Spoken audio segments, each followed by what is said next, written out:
Is back and they've got a new singer. And there is a lot of drama going on, and there's a lot of weirdness to talk about. I feel like all of you have heard of Linkin Park before. They're probably one of the most well-known bands of the modern age. And even just hearing the name Linkin Park is like time travel for my brain. It just transports me, like astral projects me back to like 2002. I've said this before, Hybrid Theory is my favorite album ever, and I think it always will be.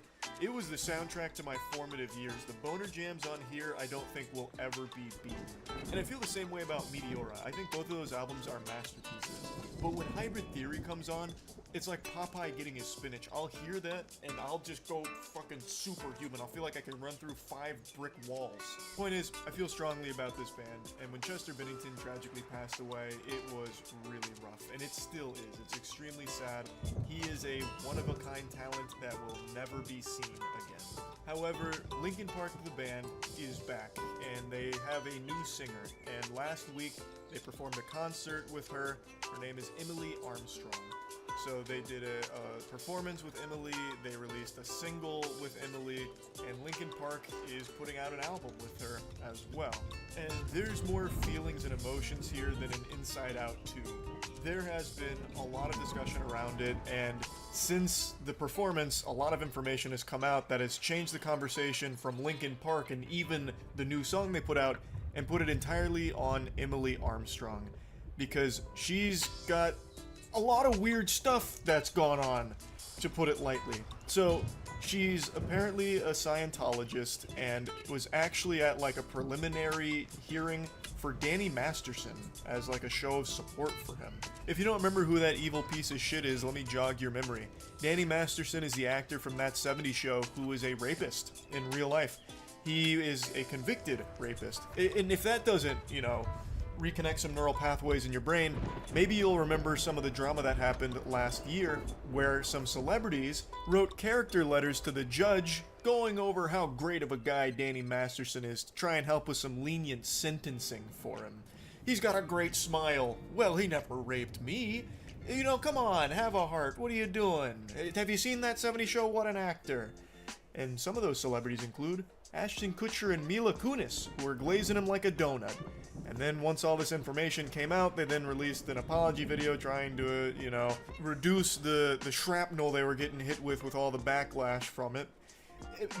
Not to just go off on that tangent, but that is still an infuriating thing that happened.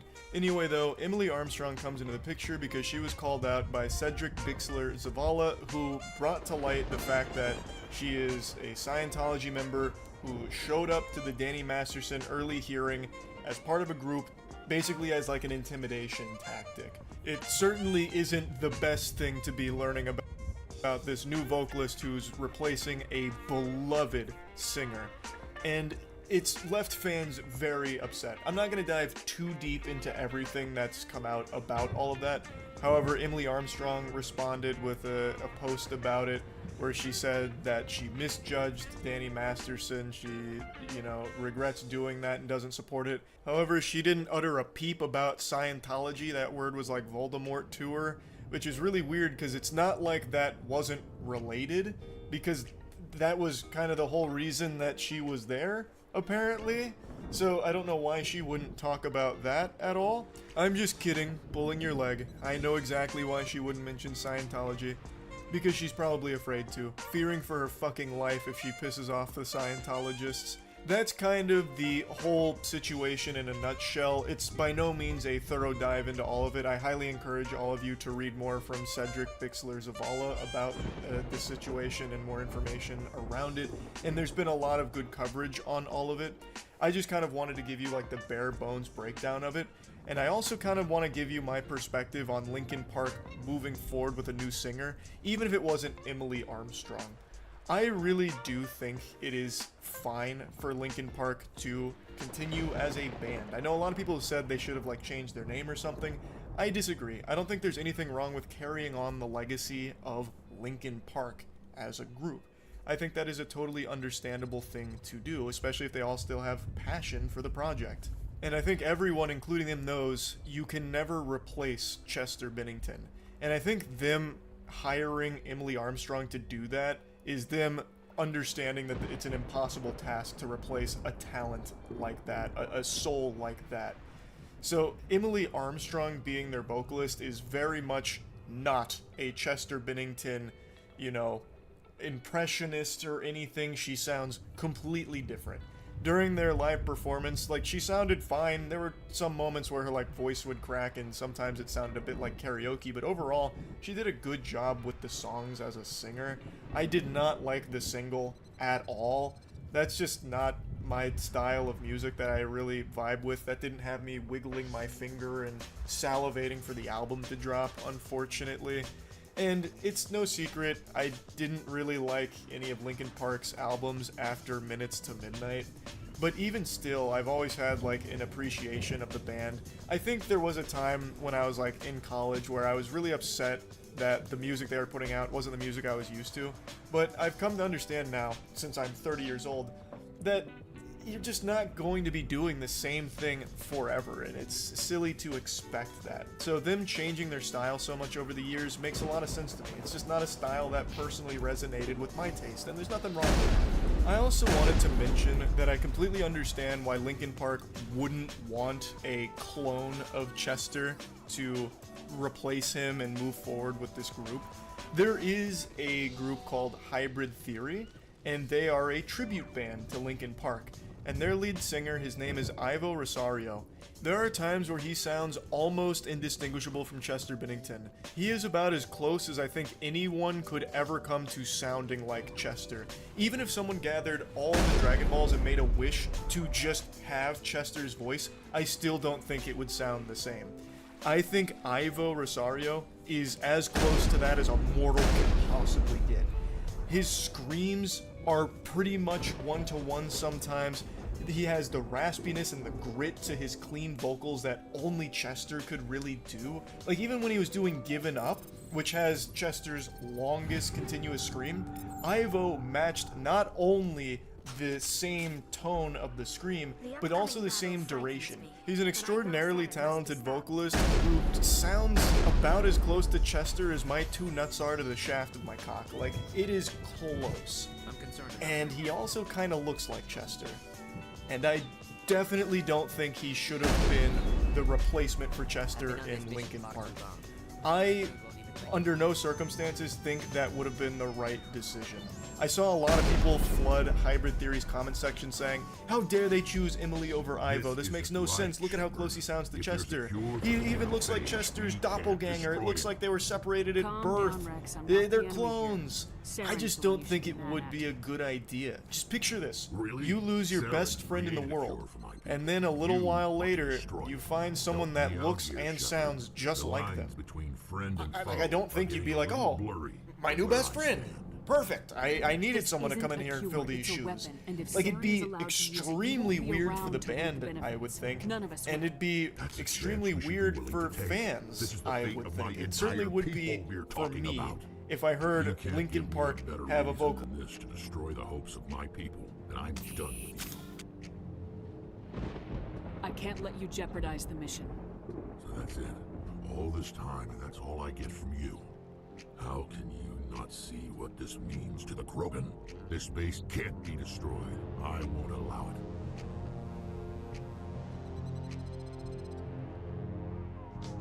These Krogan are slaves of Saren. Puppets, tools to be used and discarded. Is that what you want for your people? No, we were tools for the Council once. Thank us for wiping out the Rachni. They neutered us all. I doubt Saren will be as generous. All right, Shepard. You've made your point. I don't like this, but I trust you enough to follow your lead. Just one thing. When we find Saren, I want his head.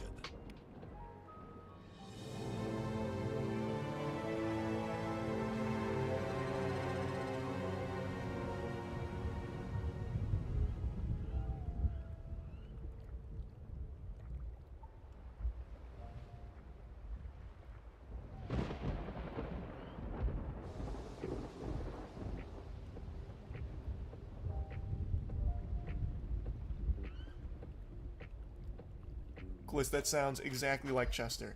I think it'd almost be disrespectful in my eyes. So I do think them going for a different sounding vocalist for a different direction was the right call. I'm just not convinced Emily Armstrong was the right choice to fulfill that role. You know, I think you could have got a better quarterback. I feel like if the band knew all of the Scientology stuff, they probably wouldn't be super thrilled about that either, especially given everything that they've gone through. I'm not gonna be, you know, putting thoughts in their head, you know, putting poop in their butt or anything. I don't know them personally. I'm sounding very parasocial here. But from everything I've ever learned about them, it feels like a lot of what I've learned about Emily Armstrong would be very much not something they'd be super happy about. And I don't think that she's the best possible vocalist they could have gotten or anything either. Of sorts? But anyway, what I do think is that Ivo Rosario... Nice. Drop that nuke from orbit, and Saren can kiss his Turian ass goodbye.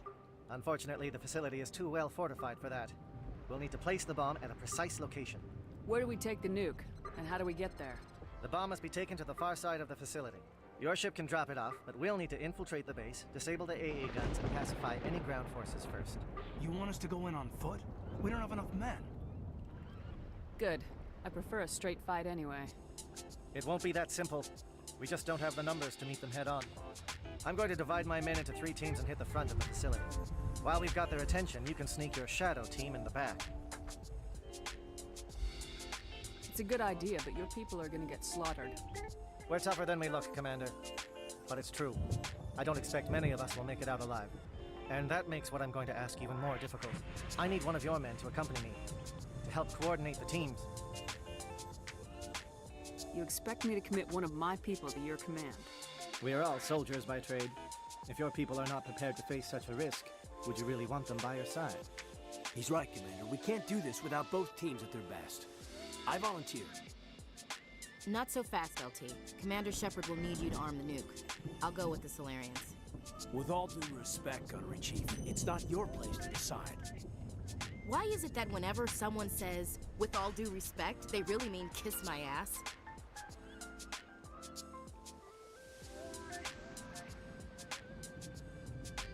Who would be better suited to the mission? Either of these two will do, Commander. Both seem willing to sacrifice their lives if necessary, though if we are lucky, such sacrifices won't be required.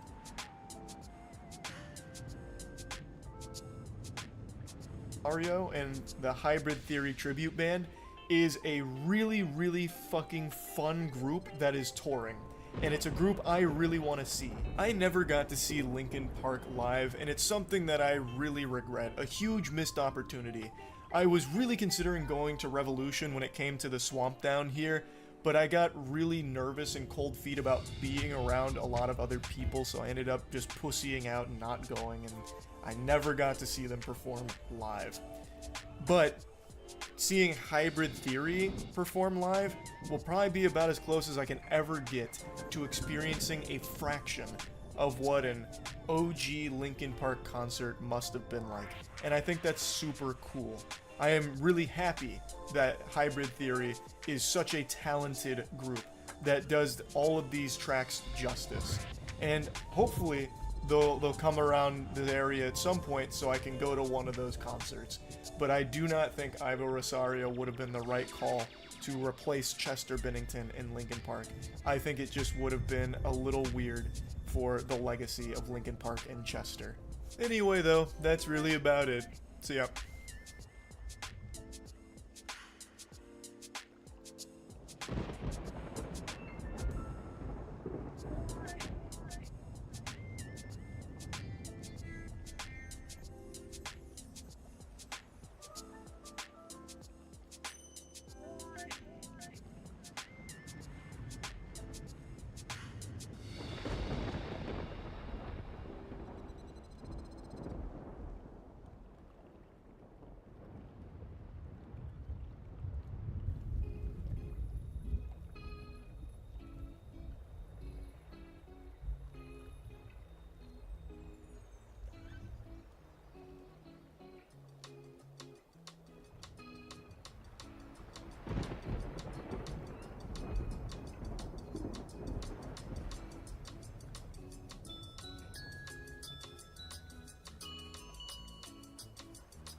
Williams, you'll accompany the captain. No heroics, understood? Aye, aye, Commander. I will have the ordnance loaded onto the Normandy and brief your crew on its detonation sequencing. Do you have any questions before we go, Commander?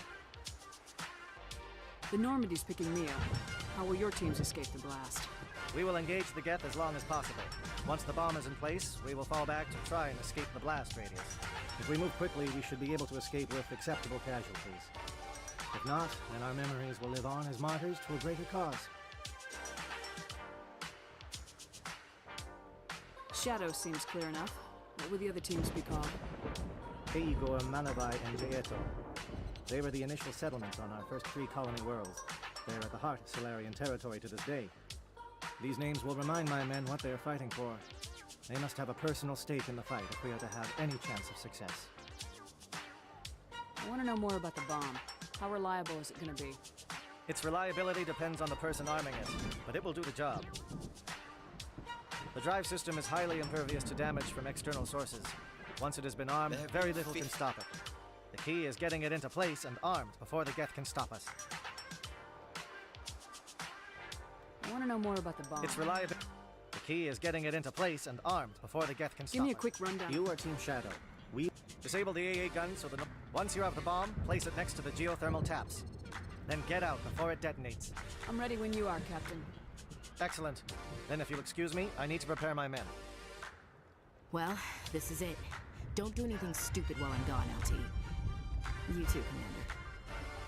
We'll be fine. You'll see. Yeah, Good luck. Is there something you want to say, Chief? I don't know, it's just weird, going under someone else's command. I've got used to working with you. All of you. Don't worry. We'll see you on the other side. I know. It's been an honor serving with you, Commander. It's a dangerous situation. Keep your eyes open and be ready for anything. You bet, Commander. You all know the mission and what is at stake. I have come to trust each of you with my life, but I have also heard murmurs of discontent. I share your concerns. We are trained for espionage. We would be legends, but the records are sealed. Glorying in battle is not our way. Think of our heroes. The Silent Step, who defeated a nation with a single shot. Or the Ever Alert, who kept armies at bay with hidden crafts. These giants do not seem to give us solace here, but they are not all that we are. Before the network, there was the fleet. Before diplomacy, there were soldiers. Our influence stopped the Rachni, but before that, we held the line. Our influence stopped the Krogan, but before that, we held the line. Our influence will stop Saren. In the battle today, we will hold the line. Good luck, Commander. I hope we will meet again.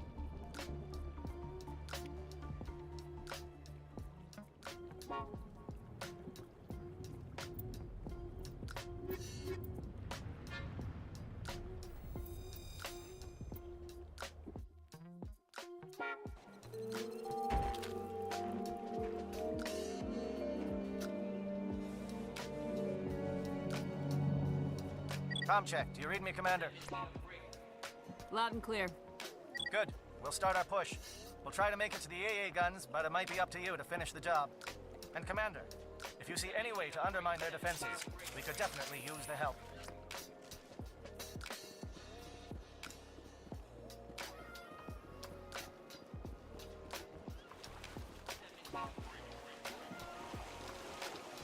Shadow is on the ground. Repeat, Shadow is on the ground. William, D. Gorsi, Manova, Diego T. I'm against the method.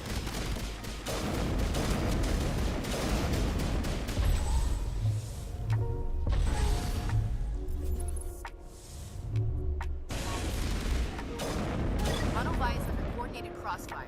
Check for long-range turrets helping the Geth target. Clear.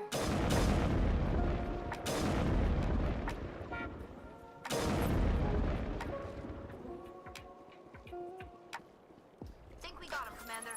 Hostile contact.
stars of My 600 Pound Life who have either died during or after the filming of the show. And in this mega compilation of my videos, looking at each of them in depth. Starting with the fan favourite from Season 1, Henry Foote, who died in mysterious circumstances. 47-year-old Henry starred in the first season of the show and quickly won fans over with his affable personality and his commitment to losing weight. Move that chair. Sit back, huh? You don't want that? You don't want chair? Ron's on the bathroom. A long trip. No problem. Despite being almost 750 pounds at the start of the show, viewers found him relatable, genuine, and his story inspiring. Have you go the operation manager of a transportation company. This may look like a step down, but it's a new beginning. He started shooting for a heartwarming reason because he wanted to lose weight like his high school reunion, and the show tracked him for 7 years. In that time, he managed to get his weight down to 275 pounds, less than half of what he weighed from the start of the show. But Henry's journey was not without its trials. In an unforeseen turn of events, during a skin removal surgery, Henry's heart stopped on the operating table. In a candid conversation with TLC, he recounted his near-death experience, sharing how he saw the light to take him to heaven, but decided he wasn't ready for it. It's just like having an out-of-body experience. If there was to like take me to heaven, I wouldn't be ready for it. This moment on the show brought him even closer to the fans who supported him. However, this would only foreshadow upcoming events. In 2012, the same year his series was aired, tragedy struck when Henry was involved in a fatal accident. Police identified the woman killed in a horrible shuttle bus accident in the Med Center. 43-year-old Carlette Blake was pinned between the bus and a pole after witnesses say the driver passed out and lost control. He lost control of a shuttle bus he was driving during a medical episode and tragically killed an innocent woman standing on the street. The event led to speculation online that Henry had died in the crash, but he lived for another year before his untimely demise. In 2013, he would tragically die from causes which have not been publicly revealed. The next star, however, would have a much more public cause of death, but an equally as challenging.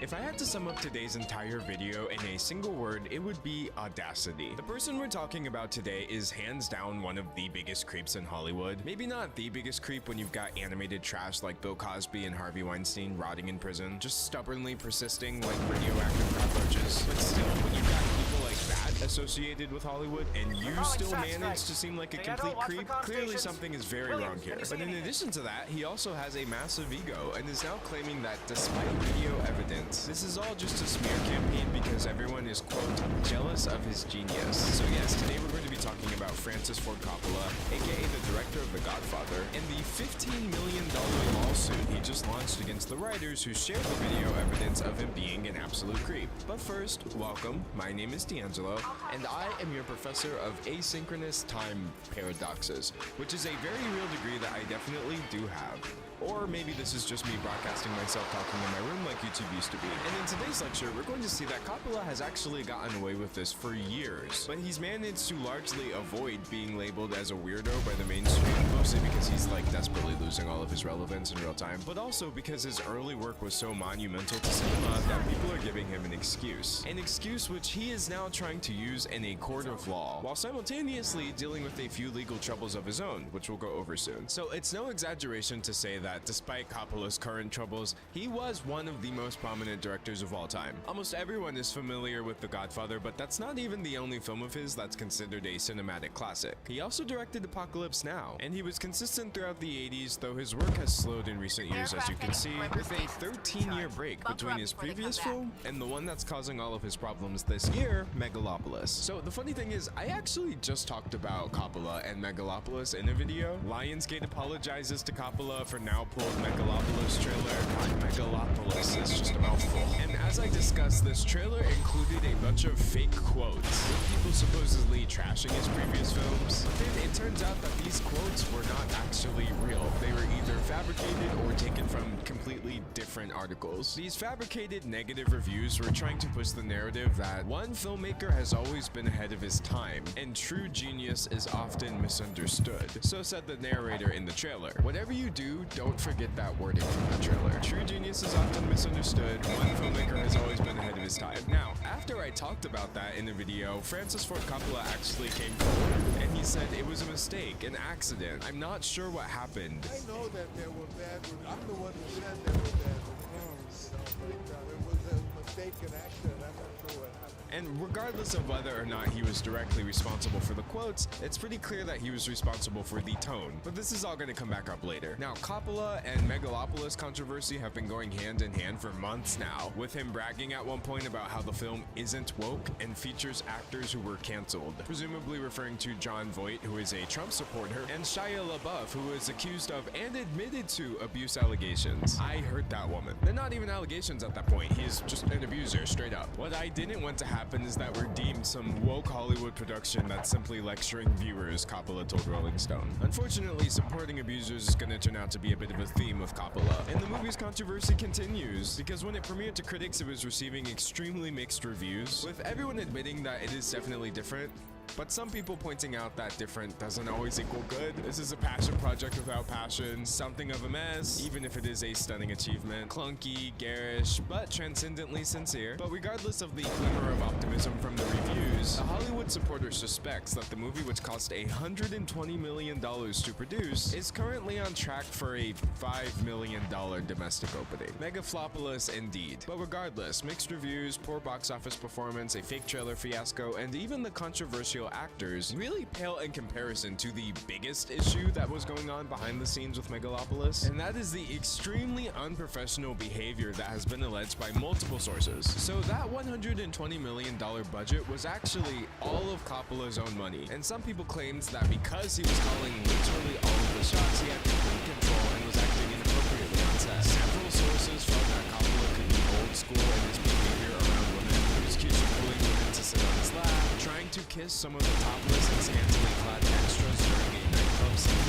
allegedly saying he was trying to get them in the mood. And obviously, with that just being disgusting and indefensible, everyone did still have to note that these were allegations. The sources were all anonymous, so no one really came forward and confirmed anything publicly. But that wound up not mattering at all, because then, just a couple months ago, Variety publishes this video of Francis Ford Coppola kissing Megalopolis extras surfaces as crew members detail unprofessional behavior on set. Honestly, I get really annoyed with how quickly people jump to dismiss any and all criticism when things are not literally proven on video. But this time, as you're going to see, unfortunately, this is literally proven on video. And just a fair warning for harassment, this clip is disgusting. This is just not behavior that anybody should be engaging in a workplace, regardless. And it wasn't just an actress. As you can see, Coppola just waltzing around the room and picking random women. He keeps grabbing them, pulling them in for hugs. Like, it's very disturbing. I do find it absolutely crazy that I would even have to say this, but obviously having people is fine if they're consenting to it. But walking around, grabbing people, repeatedly kissing them, none of that is okay from your employer, let alone anyone really, if you didn't consent to it. So with one article already alleging really serious stuff, and then Variety dropping a video that confirms at least part of those allegations, things were obviously not looking very good for Francis Ford Coppola.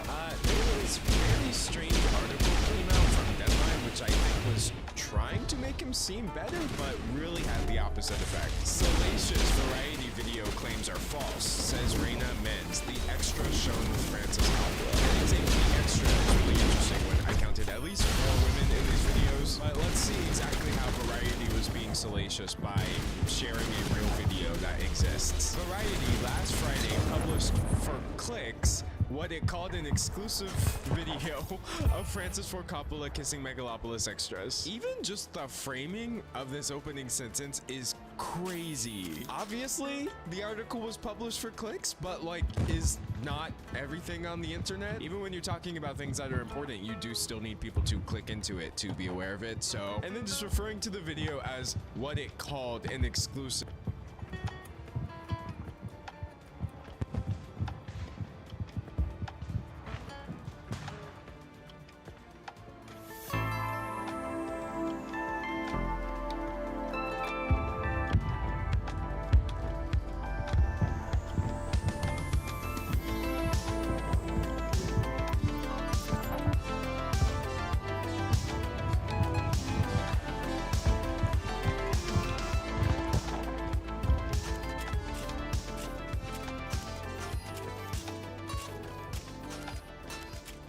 Hello, welcome. It's episode 20 of Criminally Stupid, the episode or the podcast series where myself, I'm Jackson, and Kaya take a look at just the most stupid, idiot, fucking lunatic criminals to have ever existed in our reality. Because you know what? It's fun to laugh at stupid people. I'm sick of pretending that it's not. People laugh at me when I'm stupid, so it's fair when I laugh at pedophiles who are also stupid. This week, we're taking a look at another To Catch a Predator, old school predator, one of the most famous TCAT predators, I think, in terms of like the TCAT community. We're taking a look at the predator John Kennelly. Kaya, how are you doing? I'm good, thank you. I was gonna say, I opened the document you sent me and I immediately recognized him.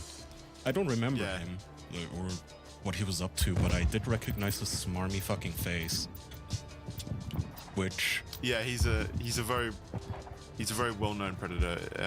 One of the more memed on criminals or pedophiles in the TCAP community. So I think I knew that you would recognize him. I'm surprised that you don't recognize him in terms of what happened on the show. I haven't seen the show itself in a while, to be honest. But I don't know. The face just strikes me. Yeah. He's do you want to describe the face for listeners, audio listeners? Pedophile Chuck McGill. He has that weird look on his face. I don't know. He has a very old school haircut. Yeah, like the kind of cut that your mum would make you go get at a barber, but at 40 years old probably.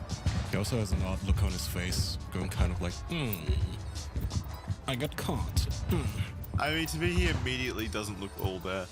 But also, I will say that he looks vaguely British to me, and I'm not sure why.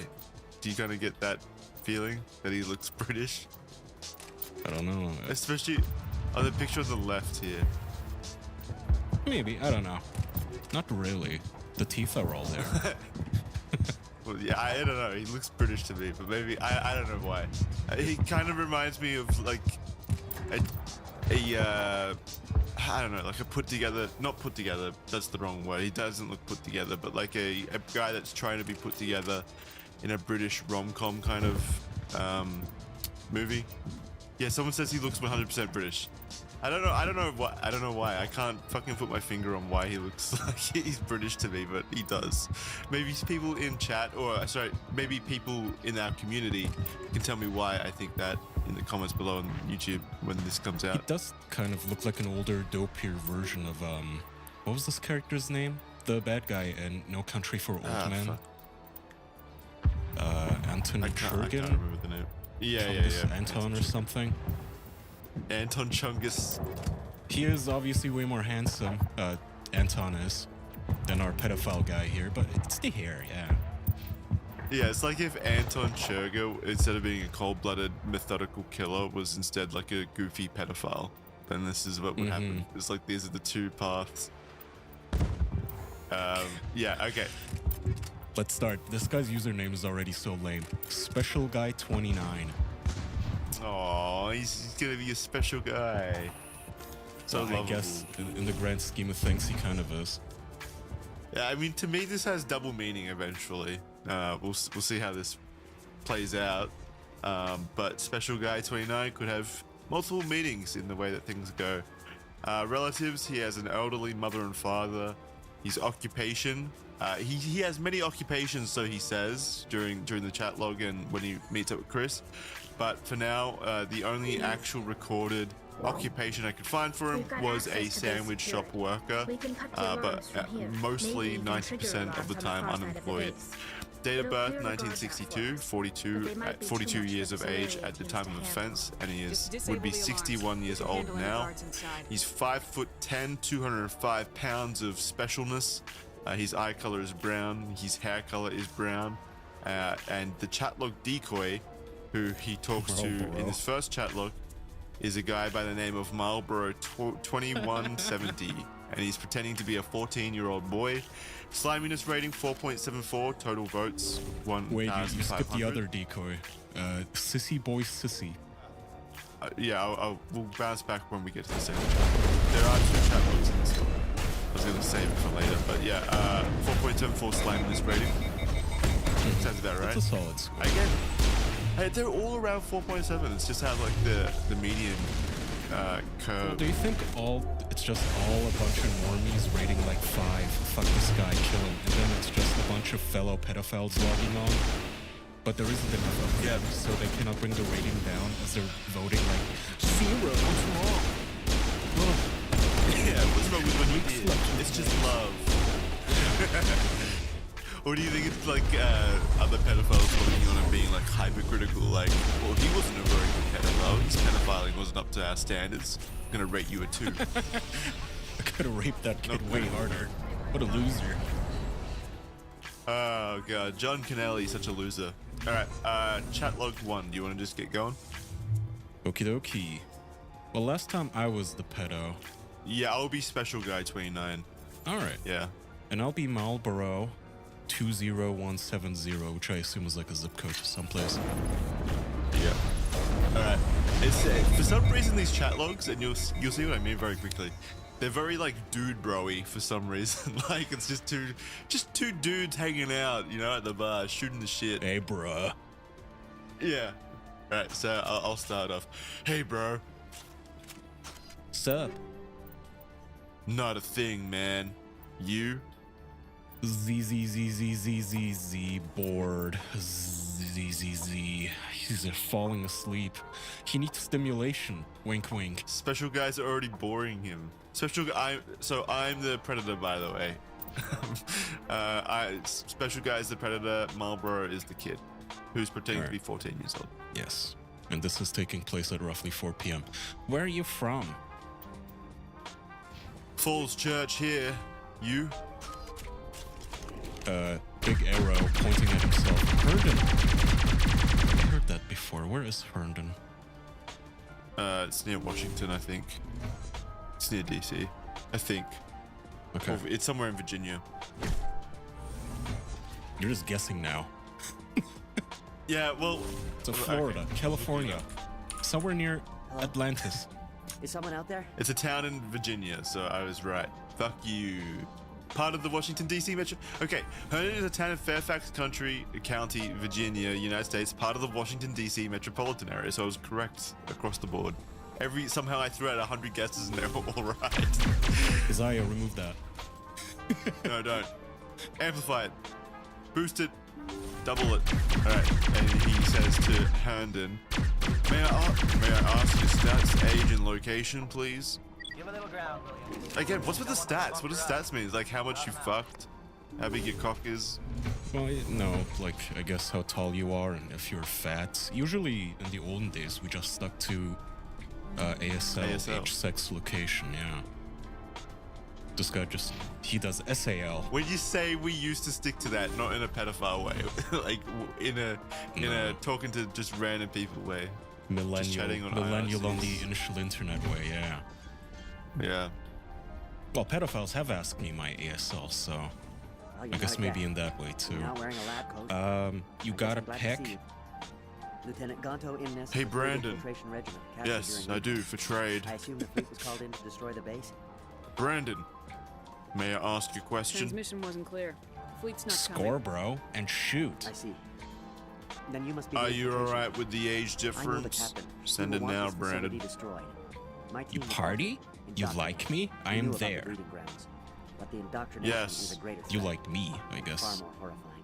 I watched good people reduced to. Where be that pick? There isn't anything left. Yeah, you have mail. During the experiments. I envy them. Do you know anything about the experiments they were conducting? They were studying indoctrination. Symptoms, progress. Saren uses it to control his people, but I don't think he fully understands it. I don't know much else. I just saw what it did to the others. Turned them into empty husks. I can't end up like that, please. Let me out. I'm opening your cell, but then you're on your own. Don't look back and hope to outrun the blast, A better chance than I had before you showed up. Thank you, human. And good luck. You'll need it.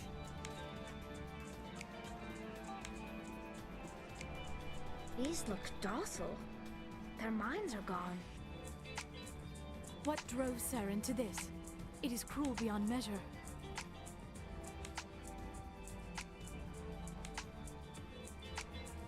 Open the doors. Give them a chance to outrun the blast. Are you sure, Shepard? At best, they might hurt themselves.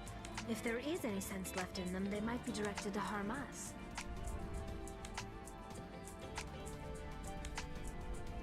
Let them out. They won't hurt us. Very well. At least the blast will eventually end it. It calls, and I must follow. I am only what it wants me to be.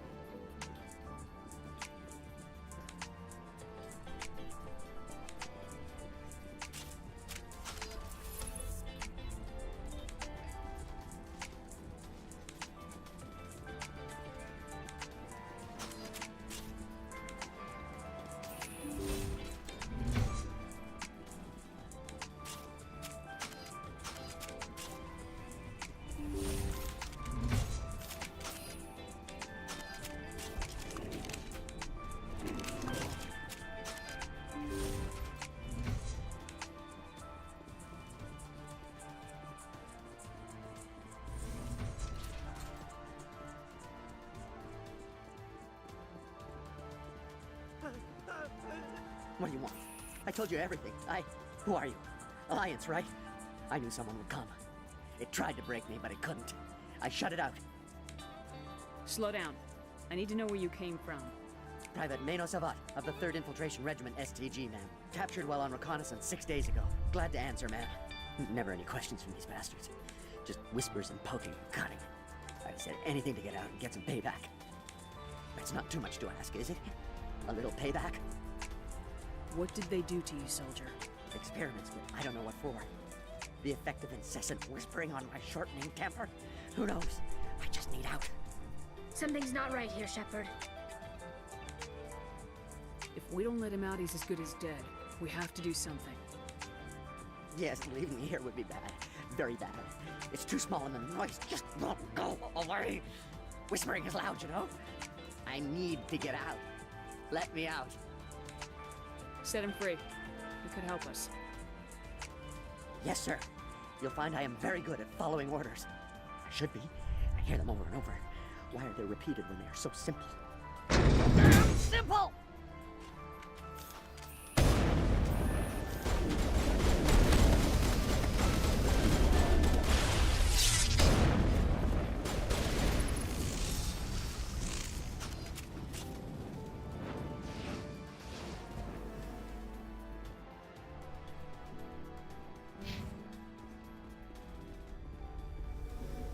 Bruh. Cool. You have mail, bro, is such a fucking unintentionally funny way of saying I've sent you nudes or something. Like, I'm assuming he said nudes. The low-key, where be that pic? Oh, he meant like, why is it not arrived yet? I thought maybe he was asking, where did you take that? As they're trying to track down the pedophile's location. No, he's asking for the picture. Like, send me a picture of yourself. Okay, that makes more sense. And then he's like, you have mail, bro. It's like weirdly bro-y, both of them. Also, in this one, Marlboro, the decoy, actually seems pretty good at like riding as what I imagine like a young dude would ride as. Yeah, like, you know what's painful that stands out to me there is like in the olden days, you had the chats, but I guess if you wanted to send files, you actually had to go back to your email inbox to receive them instead of just opening DMs or not seeing them in DMs rather. Yeah, it's fucking stupid. Or there would be like a mail service, like you attach the picture to not an email, but like a different component of the IRC probably. Oh yeah, like petamail.com. Yeah. All right, special guy says, "Thanks, man. I like your pic, Brandon. I have my left ear pierced. Brandon, may I ask you a personal question?" Go for it. I like how he asks permission for every single question as well. I know, he's very Are you polite. straight? Are you straight, bi, or gay? He spells straight STR8, by the way, so he's pretty cool. He was pretty cool. And he put a little dot after bi to show that he knows it's short form. Haha. Gay. Just don't tell no one. Just I don't tell no one. That's what he says there. Marlboro. Oh, just I don't tell no one. Sweet. I won't. I promise. Dude, find some bros and let's party. My dad is gone till Saturday morning. Ew, find some bros. Yeah, some Deco giant wants to get gay gang orgy. You are so fucking hot, bro. Can it just be us two? Just for now? This is like our DMs. This is how kind I talk off show, by the way. Yeah, can you dump your girlfriend? You are so fucking hot, bro. Where's your mom? I would love to hang out with you, Brandon. He also has like a weird tick where he does end every sentence with a period, but then also a question Period, mark. yeah. Question mark. Wait, let me read through that again. You are so fucking hot, bro. Can it just be us two? Just for now? Where's your mum? I would love to hang out with you, Brandon. Mom's history. Oh, I'm sorry, bro. What do you think? May it just be us two for now? Please? Hang! Is it cool with you? If it is only you and me? Sorry, got booted. I hate that. I asked if it is okay with you, if it is only you and me for now. Okay, so let's reiterate. 1, can it be just us two? Number 2, what do you think? May it just be us two for now? Number 3, is it cool with you if it is only you and me? Number 4 times he asks. I asked if it is okay with you if it is only you and me for now.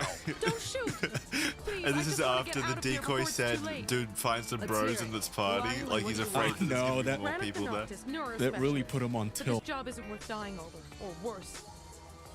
You think the indoctrination only affects prisoners?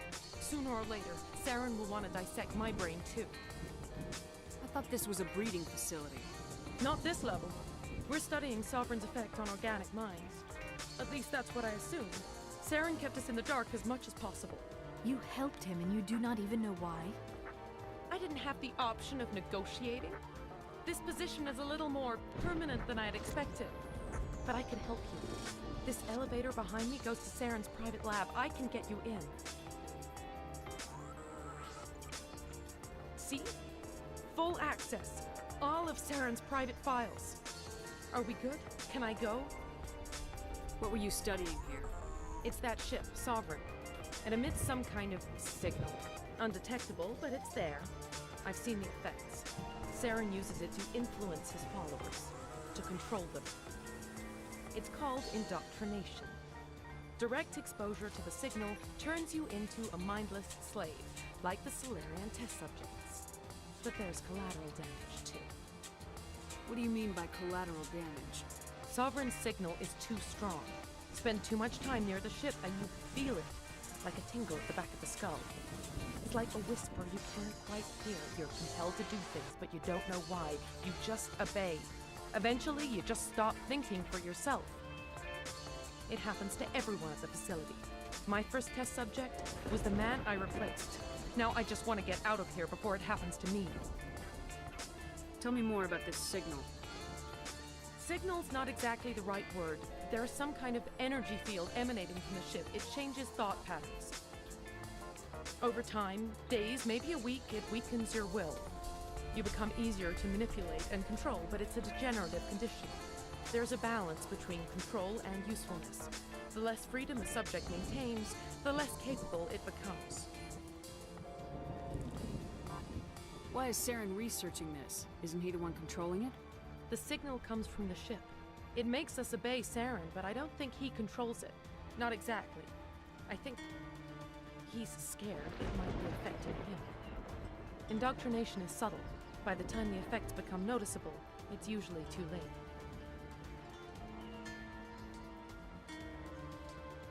I'm gonna blow this place to hell and gone. If you want to make it out alive, you better start running. What? You can't. But I'll never. Ah! I believe you enjoyed that, Shepard.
Shepard, look over here.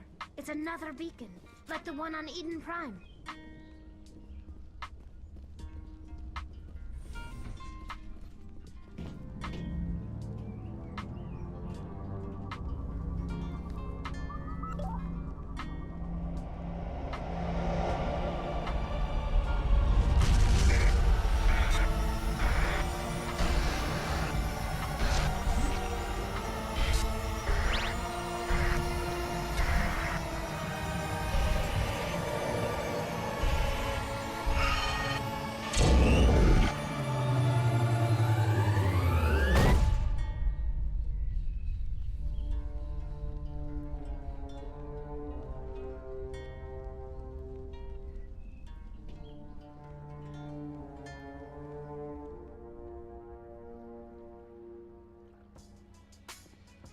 This is a place of evil.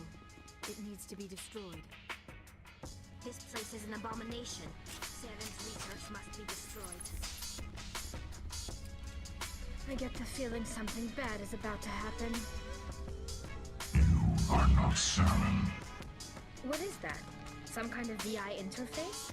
Rudimentary creatures of blood and flesh. You touch my mind, fumbling in ignorance, incapable of understanding. I do not think this is a VI. There is a realm of existence so far beyond your own, you cannot even imagine it. I am beyond your comprehension. I am sovereign. Sovereign isn't just some Reaper ship Saren found. It's an actual Reaper. Reaper, a label created by the Protheans to give voice to their destruction. In the end, what they chose to call us is irrelevant. We simply are. The Protheans vanished 50,000 years ago. You could not have been there. It's impossible. Organic life is nothing but a genetic mutation. An accident. Your lives are measured in years and decades. You wither and die. We are eternal, the pinnacle of evolution and existence. Before us, you are nothing. Your extinction is inevitable. We are the end of everything.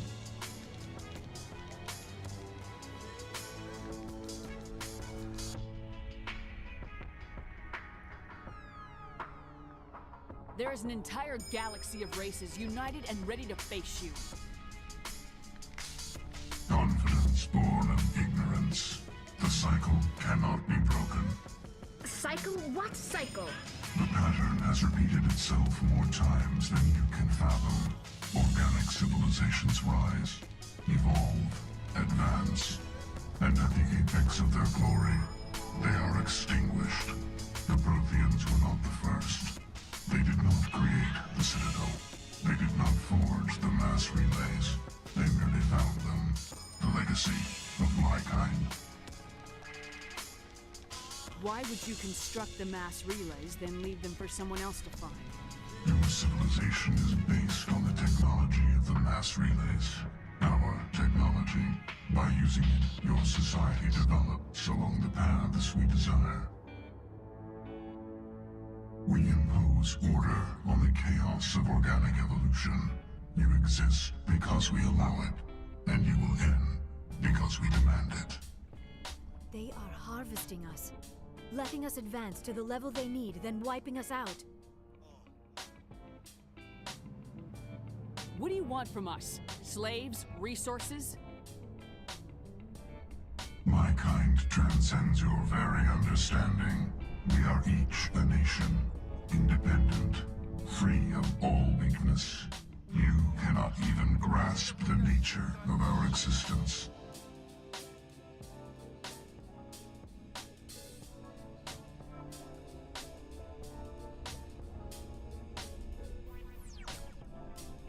Where did you come from?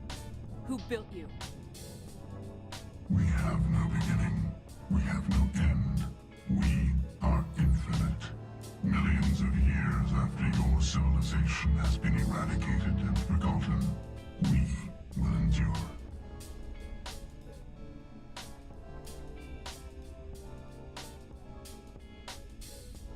the rest of the Reapers? Are you the last of your kind? We are Legion. The time of our return is coming. Our numbers will darken the sky of every world. You cannot escape your doom.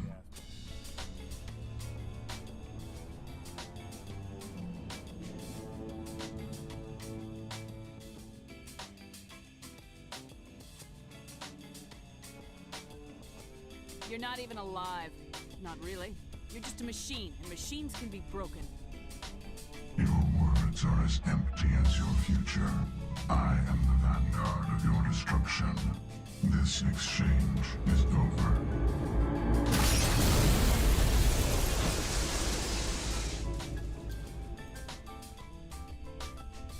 Commander, we got trouble.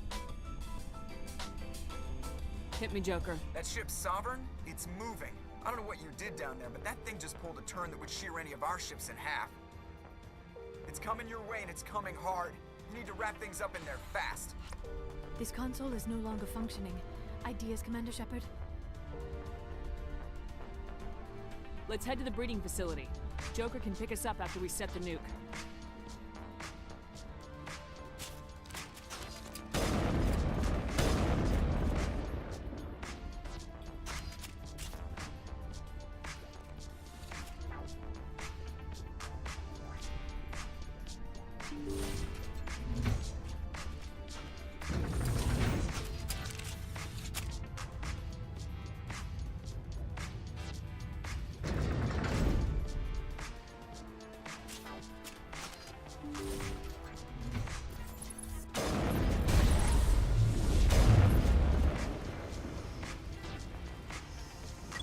Returning from your position, J.A.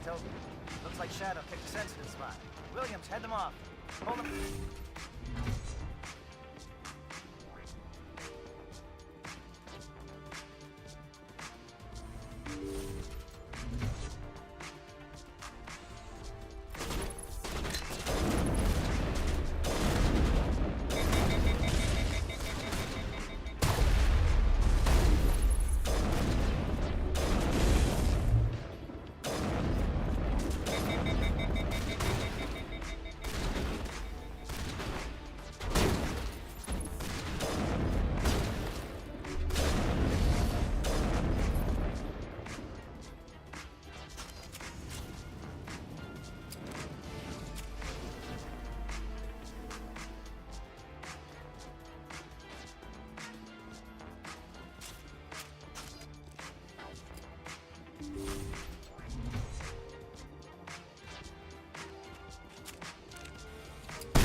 research must be destroyed.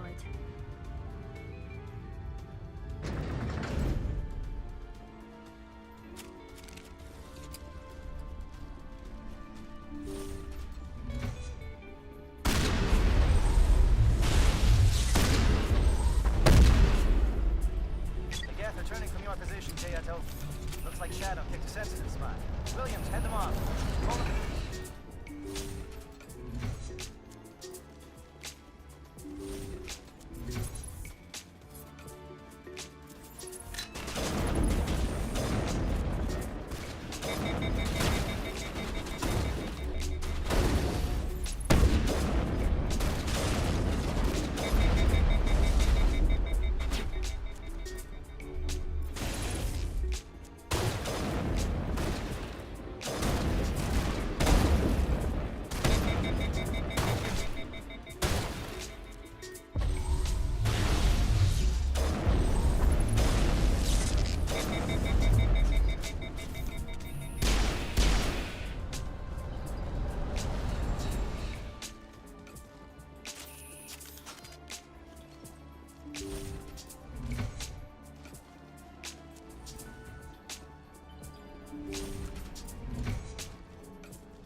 Like, oh, what? No. No other dudes. But then it gets confusing because in this next chat log that I grabbed. Set those charges. Okay. It continues. So what's the deal? I am trying to meet both you guys.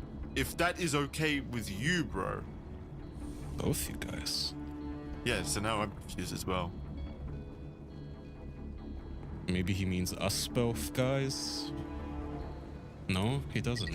I'm so confused. Well, Marlboro continues. So now you want us both? Or just me? Man, you're wigging me. What does wigging mean? I don't remember what wigging means. I don't know, confusing me?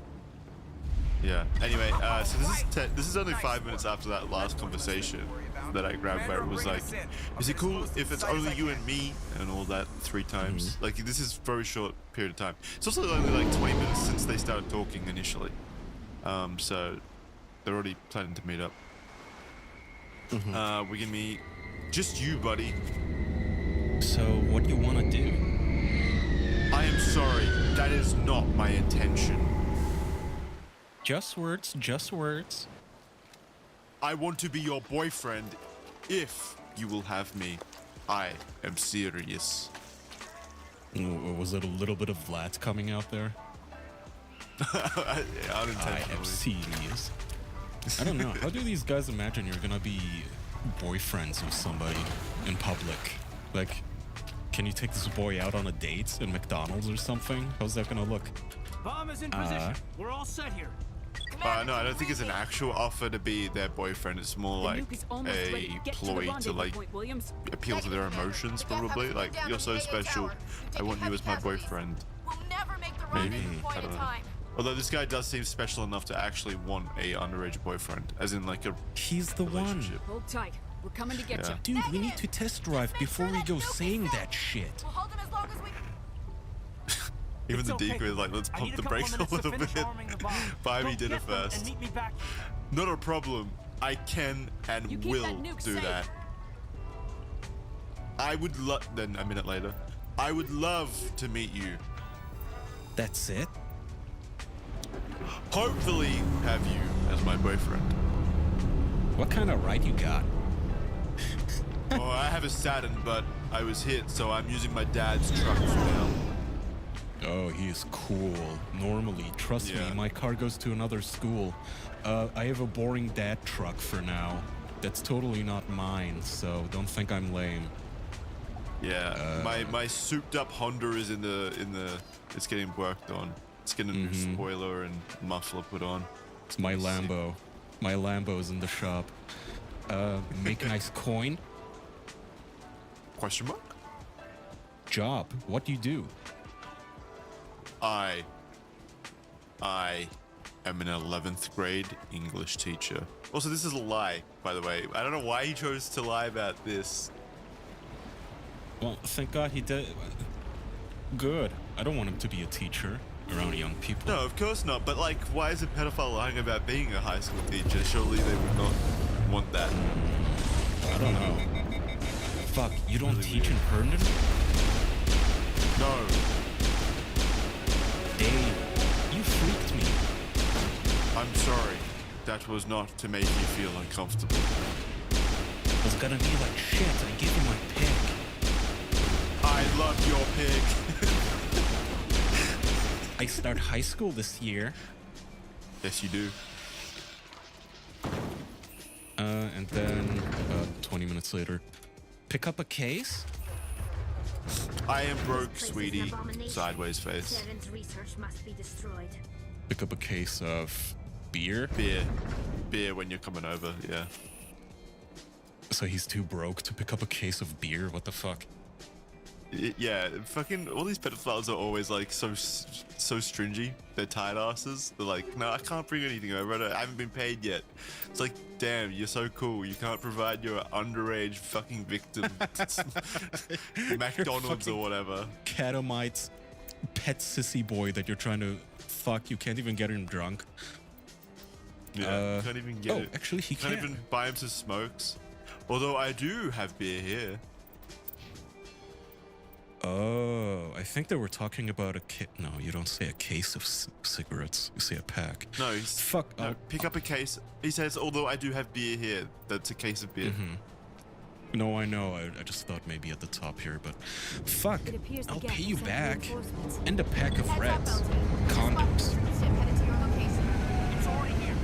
Man, how sad is it? How sad would it be hearing from a 13-year-old kid that they'll pay you back? I'm coming back to get you. You're a 46-year-old man and you need to be paid back by a kid. You're like relying on his allowance. Like, hey, can we go 50-50 on these beers before you molest you? Yeah. Dude, you promised you'd pay. Do you think he'd like turn around and leave if the kid didn't have money? Yeah. Like the kid was like, no, I'm super down and I'm real. I do want to suck your dick. And the guy goes, dude, not cool. I thought you'd pay me back. Alenko, radio Joker and tell him to meet us at the bomb site. I hate condoms, babe. Sad face. No, it's the right choice, LT. That is so gross. Like, sometimes the way these guys get picky. I'm sorry, Ash. Like, I ugh, had to make I a know choice. you're a child and you agree to everything I want, but like, I don't like your hair color. Can you dye it beforehand? Like, fuck you, douche. You get what you get. They're all such picky choosers. Little divas, yeah. You're picky beggars, or whatever the term is, not choosers. Choosy beggars. Yes, choosy beggars. Thank you. You save? Yeah, I wouldn't have it. I wouldn't have me any other way. You're in Herndon, right? Just buy the smokes and beer. I got coin my dad gave me. This is so sad. Just get me the smokes, you loser. The decoy is basically trying to use him as the, hey man, I forgot my ID. Could you go in there and buy a case of beer for me? Like, sir. Is it to further incriminate the pedophiles? Because I would assume that they're already incriminated enough just by having these conversations. So what's the point of like? Oh, no. Can you get me beer and condoms? They say on the show sometimes it's the decoys do it to prove intent and to prove that the guy was actually reading the chat, because you know how often they try to use the excuse that, oh, I was hacked, this wasn't me. Well, if it wasn't you, then why did you bring a pack of smokes and a case of beer that you were asked for? You know, that can't be a coincidence. Yeah, good point. I mean, maybe the decoy just wanted a pack of cigs. Yeah. After the guy gets arrested. He gets to keep it after it comes there, yeah. Yeah. But I think this is still the two Catch Predator episodes where the police weren't involved, I think, so they probably did get to just keep that kind of shit. Oh, yeah, maybe. I mean, if I was a decoy, I'd be like, bring me vodka, gummy bears, and steak. Yeah. Alright. Medium well. Medium rare, dude. Not allowed to use the front door. Dad's rule. Special rub. The fuck kind of decoy ass rule is that? Yeah. We do not use the front door on our domicile. Because there's a rug there. Special rule, Dad's rule. Never using the front door. Yeah, you have to crawl in the window. It's how all our guests do it. Come down the chimney. Fine. You don't want them using the front door. That makes, like, fine. I can believe that being in real life people's fault, but why use a special rug? Like, excuse, just say the dirty rug or something like that. Yeah.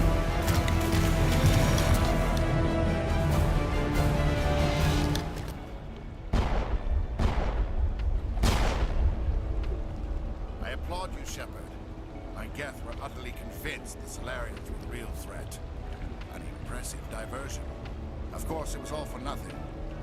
I can't let you disrupt what I've accomplished here.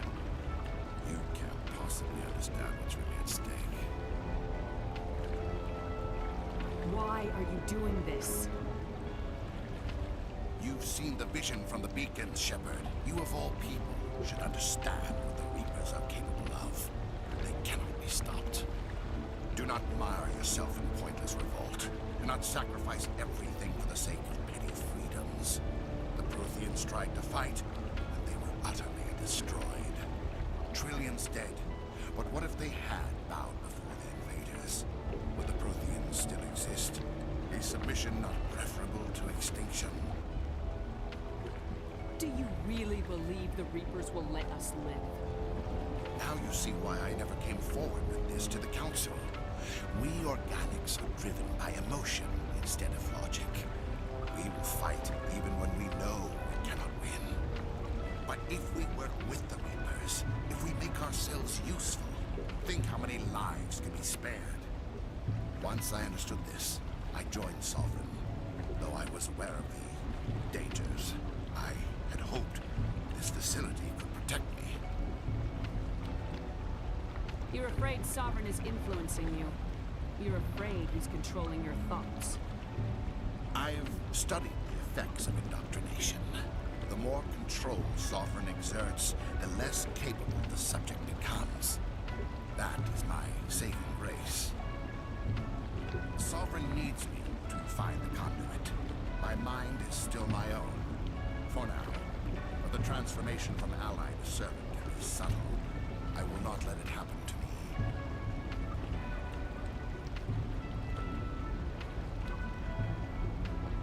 Tell me why Sovereign needs the conduit. Tell me what it is. Maybe we can find a way to stop them. The conduit is the key to your destruction and my salvation. Sovereign needs my help to find it. That is the only reason I have not been indoctrinated. Why are the Geth following Sovereign? They believe Sovereign to be some kind of god, the pinnacle of their own evolution. But the reaction of their deity is most telling. It is insulted. Sovereign does not desire the pitiful devotions the Geth hurl at it. They are just tools, and no amount of belief on their part will change that. But as tools, they are useful. They will survive the coming invasion. If organic life is to survive, we must also prove we are useful. We must work with the Reapers. Sovereign's manipulating you and you don't even know it. You're already under its power. No, Sovereign needs me. If I find the conduit, I've been promised a reprieve from the inevitable. This is my only hope.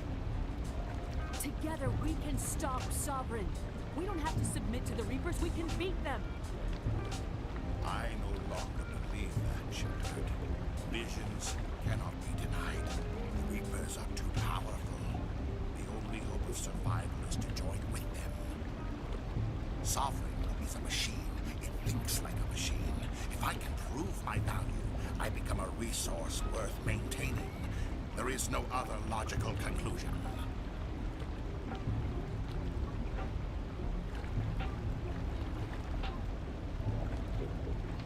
You were a Spectre. You were sworn to defend the galaxy. Then you broke that vow to save yourself. I'm not doing this for myself. Don't you see? Sovereign will succeed. It is inevitable. My way is the only way any of us will survive. I'm forging an alliance between us and the Reapers, between organics and machines. And in doing so, I will save more lives than have ever existed. But you would do my work. You would doom our entire civilization.